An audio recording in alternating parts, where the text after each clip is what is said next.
Hi, how's it in the name of Christ? How you doing? It's your girl Karabo. I hope you're good. I hope you're peachy. I hope you're stellar.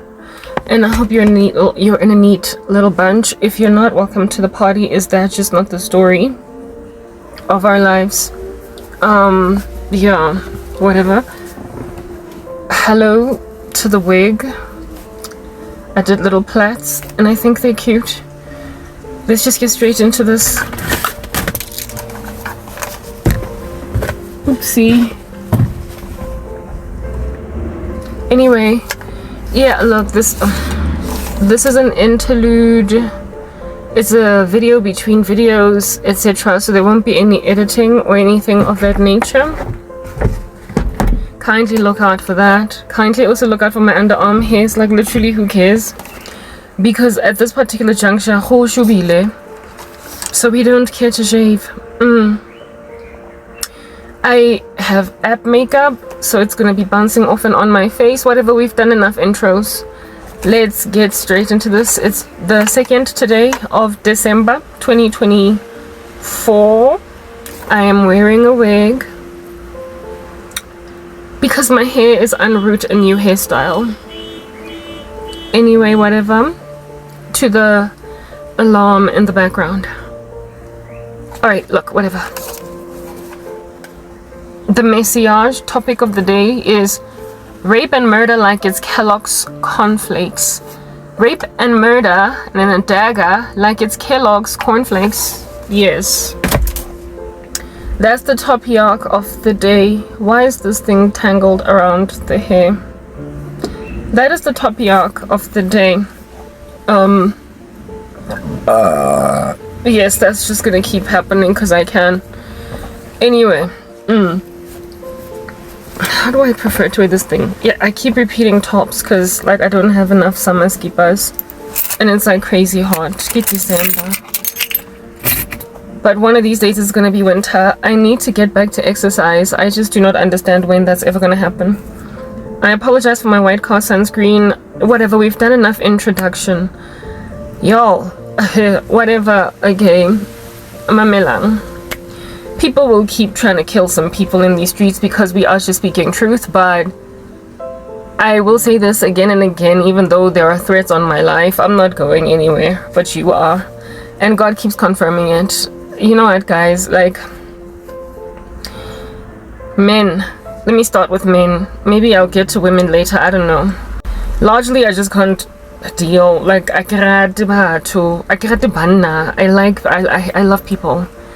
Like, I don't like them. These occult randos, we understand they're not all the same, so please don't make me out to be one that's generalizing. But black men and their witchcraft, like, ew, like, I'm done, okay, but like I said, I do apologize for those of y'all that are catching strays. Listen, Buloyi, it's demons. Yashisa. Oh, it's just boiling. Buloyi, give my demons. I hope you know that. I hope you're aware of it. And I'm wary of like repeating myself time and time again, like my messages. I just keep saying the same stuff, but you know, let's say it again and again and again until maybe it like registers or whatever, because it appears I'm dealing with thick, like super like thick skulls. I don't know. Asazimara, let's get into it. Mamelang.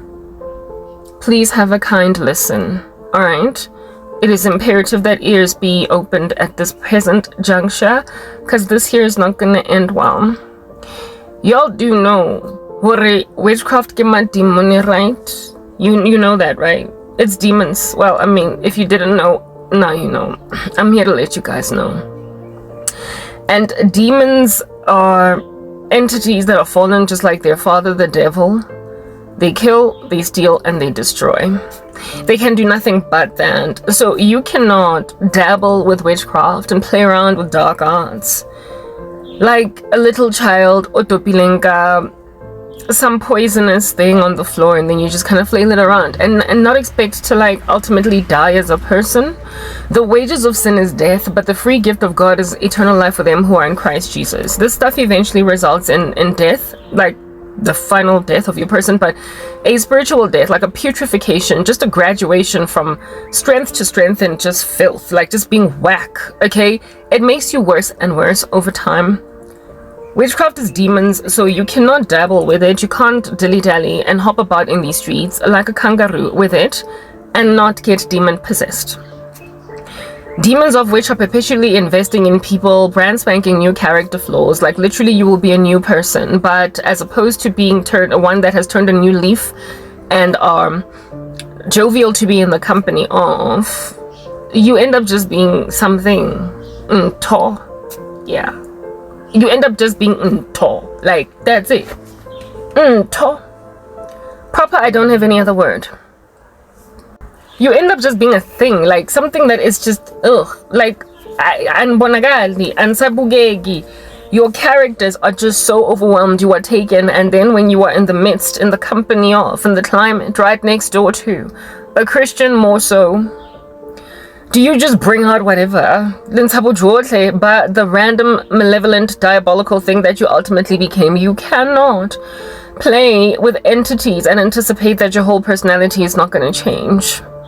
And the sad and disquieting thing about personality changes is that sometimes they manufacture criminals out of people. You will literally end up murdering a person or two or raping a person or two. Like I said over there, rape and murder like it's Kellogg's cornflakes. You eat it like it's breakfast. You eat it like it's dinner. Like I don't get it. You think it's nourishing, except for you, it's what you consider to be a necessary evil. And like, at what point did that become a thing? No, come on, let's have a discussion. Like, did you at any given point in your upbringing on the come up, like as you were being raised up in these streets, ever fathom yourself as that random weirdo that everybody's gonna be out here gossiping in the streets because you killed somebody? Did you ever think it would be you? I mean, proper, you called yourself a stellar citizen, a law-abiding citizen, and you wagged your heads when everybody else was out here killing some people. I mean, were you not all judgmental when Oscar Pistorius killed Rieva Steenkamp? You were. But look at you go now. I mean, Papa, like, at what point did you become this thing? Mamelang. I keep repeating myself and it's very exhausting. You are diabolical, you are nefarious, quite malevolent, spectacularly evil. And in all this wickedness that you walk in, you cannot for the life of you imagine that this here thing is a going concern. You can't possibly imagine or like this, and it's just gonna keep going and going and going with nobody out here hooking up a little bit of a dead break. You are naive. Look, I keep repeating myself. I don't know at this present juncture how to connect their conversation enough from which starting point, but I imagine I've commenced successfully. I've done a good thing to start. I'm good with where this argument is going. I commenced well. This is not going to end well. Whatever, Mamelang. Witchcraft is demons, for those of you all that need education and schooling. Demons don't just chill and, eat breakfast like cornflakes after they help you. Like there's always something in it for them. They're all about that quid pro quo business. I scratch your back, you scratch mine. Hey? Yeah, entities are all about that tit for tat business. You don't just get to summon them and then go on your merry way continuing to be the stellar citizen, the law-abiding citizen, the sweet Gonyani. You just don't get to keep that. You proper don't get to keep your personality. Like whatever it is that was a thing that we all loved about you on the come up, like you were jocose or bubbly. Do you not miss being bubbly? Hey, always giggling and laughing at everything. How can everybody's just like nibbling away with a giggle because you're always just so jovial. You're always so jocose. You're just so humorous. Like everything you're saying, but now you're just this log. Why you your character changes. Like you don't get to play around with my demon. It's the clown. You don't get to dance around when who is Freddy Krueger in the lives of innocents. With all of this entity stuff, with all of these malevolent spirits, with all of these nefarious apparitions, and stay the same. You don't get to stay the same. Like I literally I don't understand what is with the naivete in the streets. Like, unrobe yourself from it. Disrobe yourselves from naivety. You don't stay humble if you were humble before. You don't stay pretty. Oh yes, it can also take your beauty. If you were beautiful before, you don't get to keep your gorgeous smile if you had one before. You don't get to keep your calm demeanor, your general chill disposition if you were chill before. If you were good peoples and easygoing, you literally don't get to keep that. If you were friendly hearted about it, you're gonna throw that out the door. You're gonna be unkind now. Understand, you are just gonna be something. Into. Like, can't nobody tell what's going on over there, what's going on over there. How am I identify and grab some forceps, gaze at this specimen. Out here, like, poke and prod away at it to figure out it's mutated like a virus. It's not what it used to be. That's you. You don't get to dance around with this quid pro quo malevolent hellbound spirit that has it in for human beings, and it not come here and dwell in your bones and make you it. You don't get to play with entities and not have them make you them. They're fallen. Like, yo, you don't understand. They're condemned. What person in these streets, take for instance, like, I'm out here being pursued by guys, HIV positive men that have been spreading the disease in the streets. Because they're better that somebody else done gave it to them. They're not responsible with their statuses. They're not out here being activists and stuff. But raw with anger. So because by feeling that and they can no longer be free in romance, they then go and they just give it to Lerato Kinelwe Pinky Mina, and vice versa. Women do this too. There are people that out here be spreading their chlamydia, like, I don't know, like it's love. Hey? Like hippies, they ought to be puffing and puffing and passing a blunt of gonorrhea. Like, let's just be happy, let's love one another. Abantu, abanye banjalo. Some people, like, y'all know that, right? I don't gotta explain it, really. Ain't no need to get into depth about such a thing as that. Now, what is causing this individual to ought to be spreading their clap, their trichomoniasis, their HIV, their mutating virus? What's making them do that? It's called a character flaw that is developed in you as a result of what we also call bitterness. You are bitter, so now you want everybody else to RJ be having your thingy-mabobby that you got going in these streets. That's nasty. You want everybody to RJ inherit your gnarly disease that's chewing away at the nether regions of every person in the street. You want everybody naye ukuthi ayohlohlonyelwa down below, because you're bitter. Bitterness is what manufactures spreading of ugly in the street, because you're now iskobo in some fashion. Yeah, bitterness. Well, I mean, those HIV positive people that keep spreading the disease, those clap having gonorrhea, having trichomoniasis, having HPV, having herpes, having, and genital wart having randos that are spreading it and not out just taking their meds and being good girls and good boys. Yeah, and ascertaining that nobody else is actually catching their trash. Those baddies, those horrific randos in the street. Yeah, entities are like that. I mean, if you are a bitter HIV spreader, many of the people out here in my particular YouTube channel watch me who are like that and have determined to because when they got HIV once upon a time. And I guess and there's no amount of ARVs that they can take to make their rapid test now untraceable. So get that, and therefore now gets an OnlyFans model. Gets an OnlyFans model, a woman that ought to be accommodating men for a couple of dollars. In fact, $1,000. It doesn't have to be intense. I don't have to have sex. Just kind of take off a little something. Because I feel entitled to my compromise, my settling, my beneathing. Because really, it's quite beneath me to do stuff like that. Yeah, but just give him Zimbabwe to some dude. Because, I mean, girl gotta do what a girl gotta do in these streets. They're doing that because they're bitter, okay? Yeah, they cannot deal maturely with their pain, and so they are just be trying to make all of South Africa go through their trash.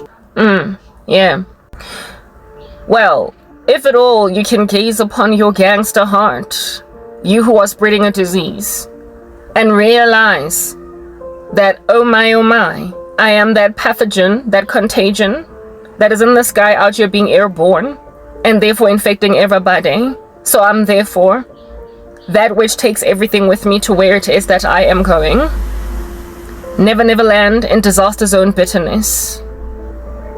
Then therefore, I must be the be-all and the end-all of the worst thing that can ever happen to the human race, right? I mean, you can at least come to that conclusion, that if you're busy spreading a disease because you are the pathogen, you are the contagion, you are the thing that's spreading, that nobody out here in these streets is aware is about to end their lives, you at least ought to have some kind of realistic mindset in your brain, that that is trying to make you are the blight of society, the stain of the earth. You are the thing that everybody can do without, good riddance, but unfortunately, look at you, just continue to thrive. You are everything we are all trying to get inoculated against. We are thoroughly trying to get vaccinated against you, but look at you grow and grow before we find a cure. You are that thing. You have at least awareness that you are that thing. I mean, come on, get to that point of gauging that you are at least that thing. Be honest with yourselves. Now, entities being like you also are trying to take all of you somewhere where they're going, because they are bitter, because they've got the tantamount of a disease that they're spreading. They have got eternal condemnation for like a whole inheritance. They have had God build them this place called a lake of fire, and it's made for the devil and his angels. In that place, people will just be there forever and ever, and the fire does not end. It does not stop burning. The fire does not consume. The worm dieth not in that place. The smoke of their torment rises up forever, and there is no rest for them day and night. It's really quite torturous. I mean, when you know that that's where you're going, of course, that's what's good. Yeah. You are going to, in that bitterness, given that there's no coming back from that, given that HIV is incurable and everything, given that there is no coming back from that, you are going to then, if you're malevolent, if you're nasty, if you're sinking and are crazy, you are going to ascertain, insist, make certain that everybody that you can possibly bring in your bandwagon of nasty goes where you're going. You will try to send people to hell. But there is no going to hell when you're all pure and lovely. There is no going to hell when you're all consecrated to Jesus. There is no going to hell when you're all stellar and peachy. There is no going to hell when you're all loving your neighbor as yourself. When frankly you are out here being propitiated for, you're not going to hell. Well, the Lord says, by this men will know that you're my disciples, love one another. By this men will know you're my disciples, keep my commandments. Seek first the kingdom and its righteousness, and everything else will be added to you. There is a holiness without which no one will see God. Yeah, the Lord makes it clear that without confession and repentance, there is no remission of sins. So essentially, if you don't bear fruit, like it's written in Galatians 5 and also in John 15, you're not a disciple. What are fruit? I have spoken these messages in the past and I'm quite exhausted repeating myself, but nonetheless, let's just dig in anyway. Yeah. The fruit of the Holy Spirit are love, joy, peace, gentleness, kindness, long-suffering, self-control, goodness, and faithfulness, and against these there is no law. The way that they're so lovely, I only have memorized them, but I have not memorized the fruit of the sinful nature, so we'll just go into Galatians 5 to help you understand what the opposite of that is, what the antithesis of that is. We're going to go to the book of Galatians in Galatians 5 and read you the fruit of the sinful nature, which are imperative to nicely condemn you eternally. It is against these that you will be sent to eternity. It is by your works and your deeds that you are going to be sent to hell. And when you walk in these in increasing measure, literally, I do apologize. You are not born again despite having a profession of faith on your tongue. Okay. It is written in God's word that by this, you will know them by their fruit. False shepherds will go out there as ravenous wolves, however, acting like little sheep. And the Lord makes it clear to us as saints that because of such a world as this, that we must be, seeing as He sends us out in that world of crazy. I've sent you out there as sheep among wolves, therefore be innocent as doves, though shrewd as a snake. We therefore have to rock up here and bite you, hissing like a snake, to tell you where to get off, but also be pure. So in so biting your head off, or your heel, or striking you, frankly, to the abyss, if I'm out here making like a pure anaconda, constricting your vessels, your blood, your bones, and crushing you to a fine powder, pulverizing you. When I'm doing that, I do that also in a spirit of holiness and righteousness, because I'm in a spiritual war. I am presently wearing the demeanor of a shrewd snake, because y'all gotta be caught out and called out for all that cray-cray that you're walking in. The bungatalona that you are wearing in broad daylight that are causing everybody to wonder, but like, what is with the nakedness? I do apologize, no. We are going to wash them in broad daylight, seeing as you insisted on wearing them in broad daylight. You are brazen. You've got a bravado. You are no longer even hiding your cray-cray because you feel like it's a necessary evil to finish what you started. I'm sorry, I'm gonna be the one to end you. Make me run around like a headless chicken on the spot, fleeing from death curses. There comes a time when you endure a child of God through so much hardship that they eventually develop what are called calluses. There's this wonderful woman on YouTube that does fitness. She does calisthenics. I think that's what it's called, right? Where you use your own body weight to help yourself along. This lady Chica, back when I was busy working out, I need to go back to exercise. Let's just put that out there. I was trying to make like her. She was at some point kind of, you know, chubby, and then she became nice and strong on nothing but calisthenics. No weights, nothing, just the use of her own body weight, and I was all encouraged by her. Okay, this wonderful female is like this gorgeous lady, right, that you be expecting will have this wonderful, like, you know, nail manicure. She's like generally well done, you know, face beat and everything when she's not busy exercising. She's a glorious looking woman, but a woman whose hands look nothing like her face. Her hands look nothing like her face. Like, because she's so coy and dainty and so pretty, when she's out here not sweating it up a storm, exercising, you would imagine that the moment she flails her hands in front of you, you're just gonna see this like nail manicure. You're gonna see these like, you know, soft, gentle hands of a woman type establishment thing. But no, Cheeky Aja be having dark hands. Well, not so much dark, but you can tell that those are the hands of a woman that lifts, that you know, trains her body, right? Her face will speak a different volume from what her hands say. And among the things that her hands are like, she had calluses, right, on the balls of her hands, like right here, of her palms. She had these like her skin was like low-key kind of like yellowish, like brown, with like a thick layer, not just here but also here, right? Thick layer of skin that she did not find necessary to soak in some water so it can soften up and then file it down. No, she did not feel it necessary to file it down because she imagined that it was better for her to have those calluses for the sake of improving her calisthenics rather than for her to file them down, because when you first start training it hurts, and because of the fact that your skin is so soft in this area. But over time, as you keep on lifting and lifting and lifting, using your body weight to send yourself up, your hands develop calluses because of the bars that you constantly, like, you know, grabbing and grasping with all of your body weight. You develop those calluses. And those calluses, then, if you keep them there, make your training less arduous. It makes your training less painful. It makes your training less, like your sets that you repeat, you can do more of them, 16 instead of 8. You can do reps of 24 instead of just 8 or 16 because your hands are calloused. A lot of times people who do calisthenics stop, yes, because their muscles are tight, but sometimes because they're just getting pinched on their hands over here and it just hurts to keep on grasping that bar. And the woman also spoke about how it is that there are gloves that can be worn to improve calisthenics, but they don't compare, according to her own calluses that she created here. She's got calluses that she does not file down here and here, basically everywhere where she can have calluses. So her hands look nothing like those of a woman at all. And she cannot have nails because, you know, they're going to groove into her fingers and limit how excellent she is at her craft.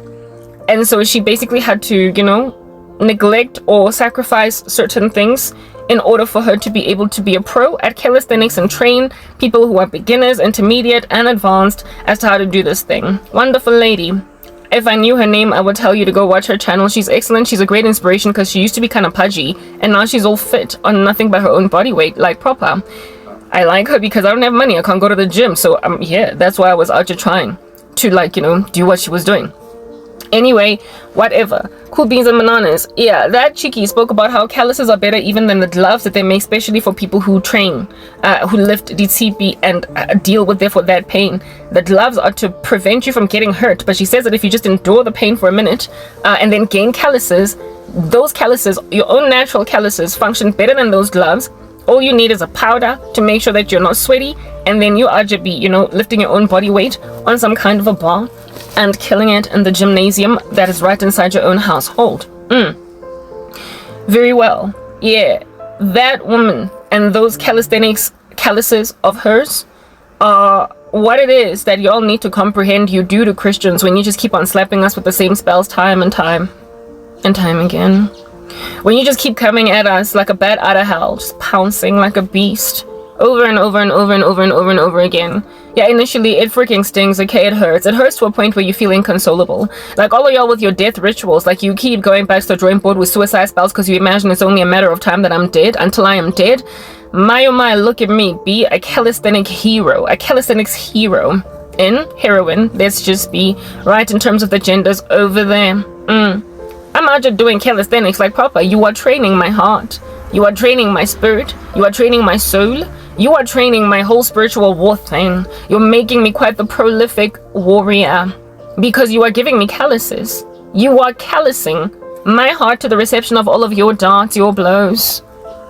According to the scriptures, we are not unaware of the devil's schemes. And so given that I'm sort of kind of aware of the fact that you just keep going back to the drawing board with your death spells, I'm out here doing calisthenics like with one hand. I'm that like push-up girl with one hand. I'm like that, you know, like pull-up girl with one hand. Like you have so calloused me with all of this barrage, like copious. I mean, remember the other day the Lord used the word dosage? Like, Papa, you were trying to make me overdose on death rituals, just constantly stabbing. I had a vision the other day of some random lackluster buffoon into rape and murder, out here just like stabbing. He was like he was kind of like robotic. He just kept on stabbing some blow-up doll, like some it wasn't a blow-up doll, but like something that was stuffed, like could have been stuffed with straw, I don't know, pillow puff feathers, but a doll that was stuffed with styrofoam, angazi, with stuffing that you put in a couch.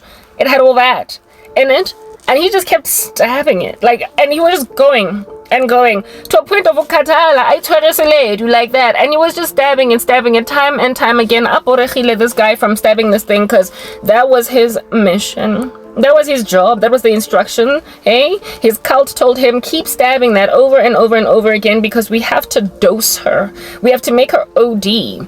We have to dose her with so many death spells that she will eventually commit suicide, because herein lies the deal. Lomuntu lona keeps on surviving our death ritual. So if we don't do one every 10 seconds, every 2.5 seconds, every split second, every decimal point worth of a second, she will just keep on, you know, warding it off, throwing it into the ocean. She will just keep bouncing back because, you know, there is power in the name of Jesus. Yeah, the whole day. So just keep stabbing it, baby. And herein lies this random baby in the occult, because indeed that's what he is, a bambino. And Sashaba, this like stuffed doll, stuffed little whatever. That was an effigy representing me. You and all of your voodoo, look at you go. Eh? The dude was and just stabbing. Because he got to a point where he was like, my oh my, at what point is this chick gonna finally, I don't know, dive off a cliff? Like, at what point, at what juncture? Honey, I'm here to let you guys know. Hey, little baby, I was just stabbing a little blow-up bobby or whatever. I am calloused. It took about 2-3 weeks, but I am calloused now. You have developed calluses in me because you've made me exercise my spiritual muscle. You've refused to give me a break. It's kashana, eh? Legrumnyana. And so because of it, I just stopped being all sad and broken, and I realized that since God doesn't want me to die, God is just phrasing them. God is just phrasing them. He's gonna end up phrasing them because I don't feel as terrifically horrible every single time a new spell is sent me. I don't feel so gangster anymore. I don't feel the way that I used to feel. My feelings, my emotions have improved. My emotional climate is better, but now, as opposed to feeling melancholic, macabre, and inconsolable, I am just feeling agitated. I am annoyed now. I'm annoyed at seeing what it is that I see, because it's frankly disgusting. I mean, proper, when you don't watch pornography and when you do your best to gouge out your eye from watching any other kind of random lackluster content on social media or even on Netflix, and then you just get lambasted by the very thing you keep on fleeing from. The Bible says, flee from sexual sin, guard your heart, for from it flows the issues of life. The eye is the lamp to the body. If the eye is dark, how dark then is everything else? The scriptures make it clear that we need to guard what it is that we watch. Okay? And I'm out here working real hard to not watch gangster stuff. Very well. So much so that I'm even watching a show on Netflix that was done in the late 90s, early 2000s, because that's before America went crazy. Yeah. I'm making the effort. That's what's good. And then you show me a XXX scene. Really? Motoro. You probably out here showing me or causing me to hear expletives in my ear when I do everything in my power to run away from shows that be throwing the F word, the S word, the beep beep dee dee dee. Yeah, and you just lambaste me with it in my dreams because you're trying to instill it in my members. Make me so mad at you. I mean, literally, some of your spells are so below the belt. Make me so mad at you that I will come here and start swearing. And start using the F word. Y'all better F me. Y'all better F and leave me alone. You want me to speak like that? You want me to basically tarnish my ministry with expletives, right? And you also want me to deeply consider fornication, or maybe make me watch porn.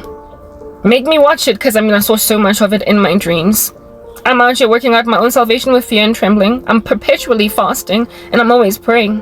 So therefore, I am not under here some kind of a spell or a curse, or dealing with a night husband, whatever these people are calling it. This is a demonic attack where people are out here showing you a porn flick when you are trying to walk away from any licentious content on the internet. I mean, proper. I therefore, as opposed to this time around getting all melancholic and macabre and fearful, get shaking like a leaf. This time I just get irritated. Like, it's annoying. Like, ew. It's annoying. It's annoying. Like, when I was working in Bank as a student, I was 19 years old. There was this one guy that pursued me in the store where I was working. I thought he was good people's. I was like, sure, I'll give you my number. He was cute, he was tall, whatever, so what? I'm in the world and recreational dating is a thing. I need a boyfriend. I give this guy a chance. First date, he picks me up. After work, I'm thinking we're gonna go Kopanarotis, eat some pizza, and then he'll drop me off at home. No. The dude takes me to Alex somewhere. And I could tell that monkey thing, it was not his apartment, but like it was a makeshift. Like, it was somewhere where he had asked a friend of his to give him an opportunity to use this particular joint. Dog. Like, the shacks of Alex. I have never, until that day, seen the inside of a shack. I could not understand what I was doing in Alex. This dude definitely did not live in a shack. He had his own house, but he had friends. But yeah, he saw it fit to go and grab a woman that works at a retail store, a snob. Go Rosebank. And put her kumukukung. That was the first turn off. Okay, fine, whatever. Alex, I don't know what's going on. And then the dude grabs his laptop, opens it, and then I thought we were gonna watch a movie on this laptop. I'm already really uncomfortable because I'm in a shack. I'm scared to say anything. I'm starting to feel like if I scream or if I say take me home, he might get violent. And I mean, where am I gonna get help here? So I'm acting cool. I know that this here date is not gonna last more than 1 hour. This guy's gonna have to take me home in about an hour or two. This guy needs to take me home. Oh, he like proper. He did not give me food. The bugger didn't even feed me. We are just sitting on this weird bed with some strange. Yo, I can say bikini blanket. It's like, okay, guys, I'm in a shack. Like, what is going on? Hi, Hampi. Those are y'all who live in a shack, but you don't just get to grab a woman that lives in a brick and mortar house with a functioning toilet, a bathroom, like a full whole bathroom. You don't get to put a woman that's accustomed to that kind of lifestyle and not have her get some kind of PT freaking SD, like proper. Anyway, whatever. I'm in this shack. I don't say much because, you know, How it's about you don't know what a guy is like, so you don't want to trigger him. You don't want to make him suddenly pin you down and have you kankani. Yeah, so thoughts started to run in my mind that this dude could rape me if I don't act like I'm cool, if I don't act like I'm chill. So I'm freaking out and I'm sitting on some bed. Like I don't, guys, what I took a shower when I got home. I didn't understand what and this Oki opens his laptop. And I'm thinking, movie. And I told myself that after movie, I'm gonna be like, okay, I'm tired now, let's go home. Thanks for the movie. But no, it wasn't a movie, or maybe it was, but it was not the kind of movie that a movie would be. He made me watch porn. I need to pee.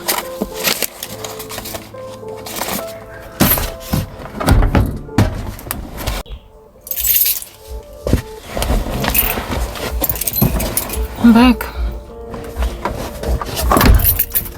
No, don't close the door. Okay.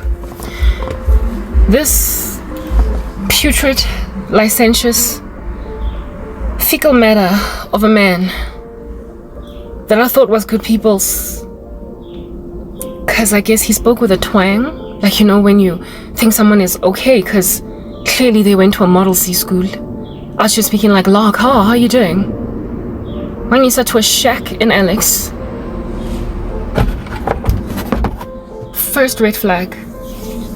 Ovia sinjadoe with a twang in your tongue. How do limu? It's some gentes where you take women because you probably stay at home with your parents and you can't bring a girl along. Or you are cohabiting with a woman. Can't take me to where you stay. Nakwana, why are you taking me to where you stay? On a first date, I was supposed to eat pizza. I'm hungry. I deliberately did not eat lunch so I could eat with you. But you think I'm a prostitute? Like,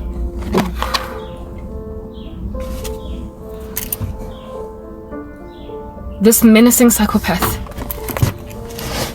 made me watch pornography. This thing keeps unraveling. He made me watch porn. And for the life of me, I was shocked out of my mind.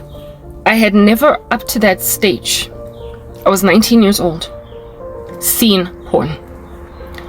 I had never watched that kind of hardcore porn when I was in high school on ETV, or is it, yeah, ETV, when ETV was new. They used to air after midnight this horrific show called Emmanuel. And in my high school, it was so popular, the kids were busy talking about it, that I literally stayed up one night, waited to watch it, and when I saw it, I was like, I can't, moved on from it. It was awkward for me to watch, and Emmanuel was pornography, but it was soft porn. You did not see basic people's body parts. The only other time that I had ever seen, seeing as I grew up with just women, a man's manhood, other than that of a boyfriend, because I was at that stage a fornicator. The only other time I'd ever seen that was when this one silly, stupid boy in primary school came to school with Hustler.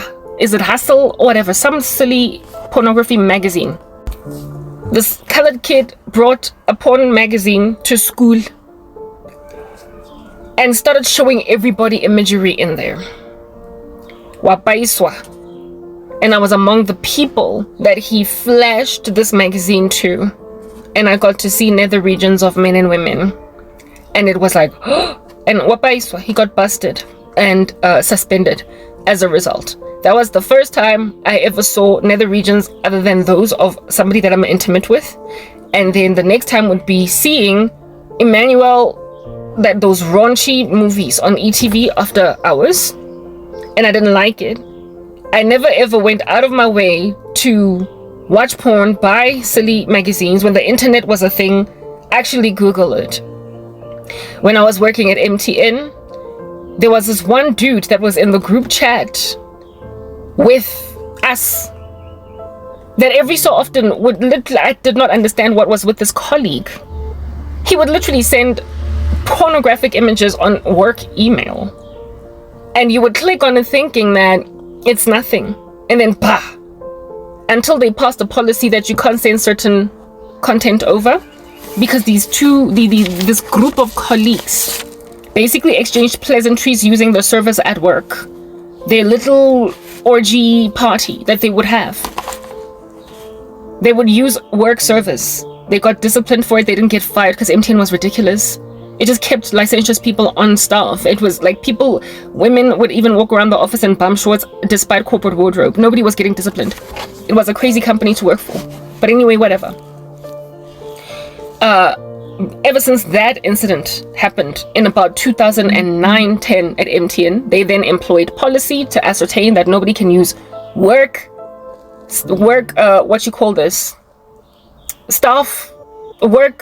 resources to proliferate such licentious content. So there was a malware? I don't know. Some kind of thing that they installed to double check to see if something is okay to open. And if it's not okay, the email will bounce, it'll refuse to send, and the person will be flagged for random strange activity and likely even be put on some kind of disciplinary process. That's what it is that was. What I'm trying to explain to you is that happening upon pornography was always a happenstance for me. I stumbled on it. And people I just spoke about it in school, checked it out on ETV, didn't like seeing it. But I, even at that stage, had not seen that kind of pornography, for crying out loud. And this dude etched an image in my mind that I cannot forget. Wangwonisa, a threesome, 2 men and 1 woman, and the stuff that was being done there. He was talking about it and got to be watching a movie. And some, oh my goodness, no, I can't believe that the guy shot the dude. Oh no, run. No, look behind you. You know how you would comment in a movie when you're watching just some thriller or whatever? Look behind you. This dude was commenting on this porn thing that he was making me watch. Let's say John Wick or Meet Joe Black or Ghost or Ocean's 11. He was thoroughly making commentary about pornography like the way that you would make commentary about any other movie. I can't even tell you what he was saying because I'm a Christian ministry, so I'm not gonna. But goodness gracious, all I could say was, I didn't even say anything. I would just be like, okay. I was so uncomfortable. It was clear that this guy was trying to rise me up. He was trying to rouse me up. It lasted about 15 minutes, upon which he eventually realized that I am perturbed. And so he closed his laptop and, by the amazing grace of God, packed even me and sent me home. Guys, that dude, basically, we tekile. Given that he had hired that shack or asked his boy to give him the keys to that shack so that he could go and have a girl that he just picked up got Rosebank the other day for the night. And then guys, I can see why that guy thought that he could do that with me, but he didn't. He looked like he could have been, I was 19, he looked like he could have been 21, 22, 23, angas. Age appropriate. I was just a chick that could have been his girlfriend, and instead he decided to show me porn. And after I clearly was uncomfortable, he just packed me up too, just like he packed his laptop, put me in his car and drove me home.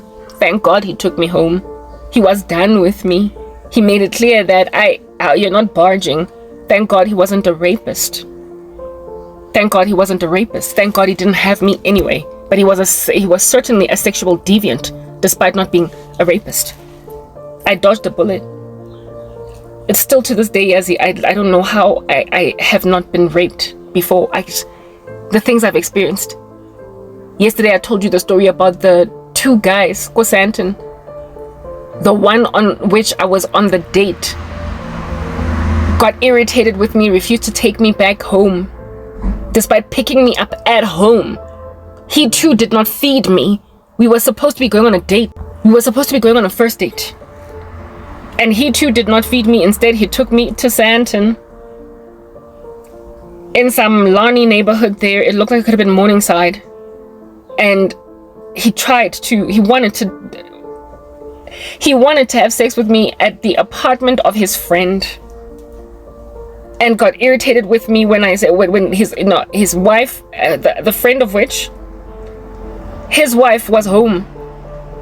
And so I overheard his wife telling him, no boy, you can't bring a chick over because Umfazwam came home early. I didn't expect her to come home. So this dude was like, okay, sharp. Next thing he takes me outside. We go back to the car. I thought we were going to go and hang out like at a braai establishment with other friends of his. That would have been an okay place to chill, but feed me, give me braai meat, for crying out loud. Ne papa. You don't get, yes, these guys, they will proper take you out of your mother's house and take you to a hotel. To make it clear, Uguti, I'm just trying to hit that. Yo, takes me to his car. And then talks to me, not in the car, but outside as we're standing. I could see Sandton City, that that Sandton City text on that building in the near distance. Yeah. And this dude was like, okay, we can't go into my boy's house. We're gonna have to book into a hotel. I was like, dude, you picked me up at my mother's house. I'm thinking, we're going on a date. We're gonna go eat dinner. And then you're gonna drop me off like a nice gentleman. Instead, because we can't go into your boy's apartment, which was the first red flag, you then tell me, a woman that you are literally taking out on a date for the first time, you then tell me that you're gonna book into a hotel. What the heck? Like, how are you gonna just tell me, like, in my face, I'm gonna have your body tonight? I was like, dude, I'm not having sex with you tonight. And then he was like, then I guess there's nothing that we're doing here. And he left. He picked me up in Florida Rodipot and gapped me in Sandton. In that area. He came with his boy of which was the driver of that car. His boy then was like, okay, it's fine, I'll take you home. I told you guys that story. I get in the car, he gets dropped off in Linyake. He lived in Sandton, in some Lani house. And his boy dropped him off at home. So the two of them traveled to pick me up, and they said, we'll use your car, boy. I'm just gonna go pick her up and I'll smash her at Spanban's apartment. Found out that Spanbani's wife is back home. Could not therefore bring some strange Nyatsi. Then says he wants to take me to a hotel. Tell him, no, you're not gonna get that. He then tells me, whoops, there's nothing I can do for you. And then the friend goes and drops him off at his house. I'm like, a man that lives in a house like that definitely has his own car. A man that lives in a house like that definitely has his own everything. Gate and everything. Basically, I concluded only at this stage that he was a married man because he got dropped off at his marital home. In some Lani home house in Morningside, Sandton, or Sanding Hill. It was in Sandton. Like I said, looking up, I could see Sandton City. I could see that building that says Sandton City. What drop way home? And then his boy, I'm thinking at least he's got a decent friend. His boy puts me in his car and we start driving Wangena, and he on-ramps onto the M1 highway, and I'm like, that's the wrong way home, dude. And then he's like, no, I just want to first hit a curb. These dudes and Alex. I first want to shop around. Look at Alex. I was like, you are not going to take me somewhere to go and have sex with me. And I started to act a fool, flailed myself around, and told them that I'm going to cause a scene right here on the highway. Open your window. Tell people that I'm in danger. I'm being kidnapped. If you don't, stop this vehicle. Turn around. And essentially, like, I told him, take me home, because this is not the way home. And then he was like, Suga, Florida is too far. If there's nothing in it for me, it's too far. You little buggers picked me up at home in Florida. And it wasn't too far then, was it? And now he's telling me that Florida is too far. So I was like, fine, then take me to Sandton City. And then he took me to Sandton City. And I was chilling at the library there until I called a friend that picked me up. A guy that had a crush on me. I told you that story yesterday. But basically, these pornographic men that have such little respect for women that thoroughly I'll just be picking you up on a first date and make it clear right then, me, I don't date. I'm just trying to hit it. So if you're not gonna cooperate, you should have told me that over text. You should have made it clear before picking me up that this here is a sex date, so that I could make a decision if I'm gonna go with you. But instead, you hit me with a curveball, you surprise me, and then you ditch me at Sandton City. Yeah, okay, cool. My experiences under these random lackluster buffooneries, I keep on seeing them time and time again in dreams and visions concerning what these men are out here doing, or at least trying to do with me. I've had my fair share of random rubbish, and some other dude thoroughly out here took me to a shack in Alex and tried to have sex with me by inspiring arousal in my body. Angbons has some pretty hard knock porn of which I had only up to that stage never seen. I'd never seen anything like that, and this dude made me watch it. But thank God, unlike the other dude, he took me home. That's why I don't know how I have gotten to the age of 40. Ginga so ripiwi ginga langwa kisagatwa. I don't know how I got to 40 without being raped. I can see how I got from 30 to 40 without being raped, because I've been suffering a lot in this season, and I've been very extremely guarded, and I don't go on strange dates. I have not been with I have not been in the company of a man alone for literally 10 years.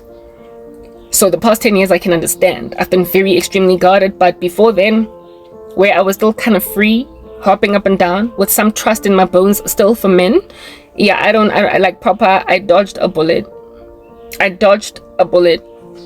Because I've gone through the most at the hands of guys. I've dodged a bullet. I'm just grateful that the guys, even though they had licentious intentions, they weren't rapists. They would not go all the way to a point of pinning a woman down. But I was literally, with a country filled with men like that, it's only a matter of time before you meet one that's going to be like, you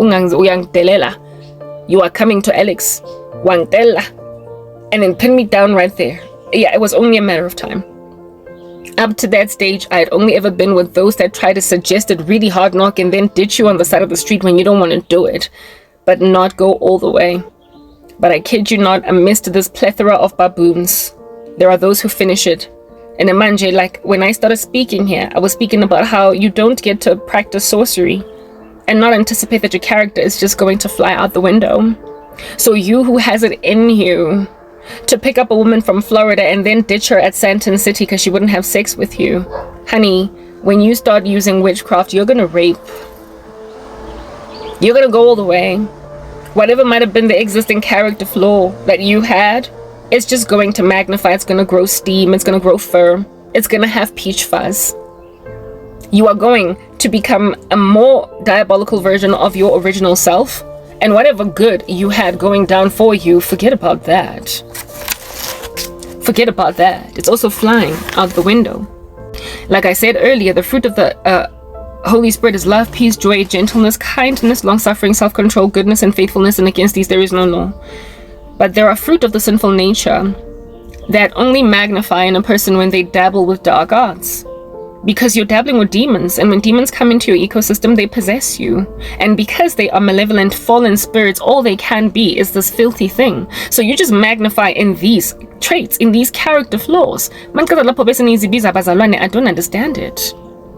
I thoroughly don't. Like, literally, I am at a loss for words concerning the activity that you are walking in at present. It is very, very confusing, especially considering you think you're okay in the sight of God. Or maybe that's just the problem right there. You are nihilistic, right? You don't think that there is anything that goes down when you pass away. How can you believe that? Like, you know what? I am weary, exhausting repeating myself. How can you possibly believe that nothing happens when you die, when you keep on dabbling with spirits? On the day you consulted a sangoma, on the day you worked with entities to mobilize things in the physical realm, having commenced them, however, in the spirit realm, you ought to have known that there is a spirit existence. So therefore, if there is a spirit existence, how can you possibly be nihilistic? How can you imagine that you pass away and then nothing gives? Nothing happens. Like, it's just a dead, like, flat line. And that's it. Like, how in the world, when you mess with spirits, can you possibly reach a strange, anomalous conclusion that nothing happens when you die? Where do those entities that can mobilize things in the physical realm, having commenced them in the spirit realm, where do they come from? Where do they dwell? In some eternal plane, it must necessarily be true that there is some kind of continuing existence after death. And when then you keep on dabbling with nefarious spirits while you are alive, what makes you think that you're going anywhere safe when you die? Why under heaven would you trust perishing when you keep on messing with dark arts? I don't get it. Because look at these entities that you utilize in order to destroy people's lives, crash and burn entire innocent lives. Look at them. Are they not scary? If at all they were in your backyard, would you not hop up and down like you are oil on a frying pan? You would. Why? Because they are things that go bump in the night in the lives of the people that you victimize with them. You use entities to destroy futures, careers. You use entities to sleep with women by force. You are rapey in the spirit, albeit being scared to rape in the physical because you don't want to go to jail. So you use Korobela and all that jazz. Yeah, I mean, these entities, as forceful as they are, malevolent as they are, able to steal as they are, scary, eerie, creating poltergeist activity in people's lives as they are, why, oh why, would you dabble or threaten yourself with the prospect of being in their midst once you die?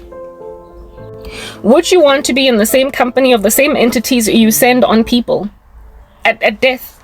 Of course not, because they're diabolical. You know that. You know that they're filthy. So really and truly, at a minimum, you ought at least anticipate being in the midst of all of your demons when you die. At a minimum. But really, there is a maximum, there is a height, there is a truth.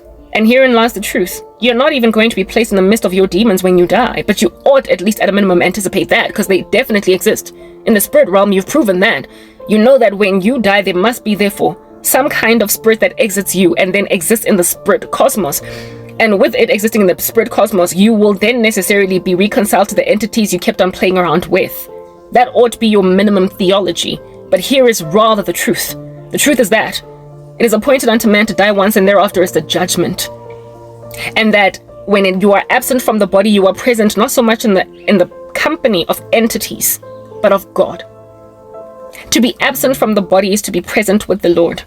So just to anticipate at a minimum the existence of, not the existence, but the veracity of you going to some spiritual plane when you die, you already ought to be nervous about that. You already ought to be disquieted about that. Because you certainly don't want to hang out with the entities you send on people at a minimum. But it gets worse. Because you will not be in the presence of Satan when you die, you will be in the presence of Jesus Christ. And like I said yesterday, do not be caught dead without the Lord. He is wonderful, he is merciful, he is meek and he is lowly. But he is just to the wicked. He is wrath to the wicked. To the wicked, he is comeuppance. To the wicked, he is recompense. To the wicked, he is an all-consuming fire. To the wicked, he is judge. So, no, you don't want to be in the presence of the Lord without being in right standing with him, while dabbling with entities that he has condemned for all of eternity, messing with banished entities. In the presence of the banisher, the climate of the one who sent them away, to be absent from the body is to be present with him, not with Satan. And he is the creator, the be-all and end-all, the alpha and the omega. He is omnipresent and omnipotent. He is God. And he is going to tell you, depart from me, worker of iniquity, I never knew you. Because you kept on walking in the fruit of the sinful nature, out here, dilly-dallying with entities that can do nothing but manifest their fruit of the sinful nature because they're done for.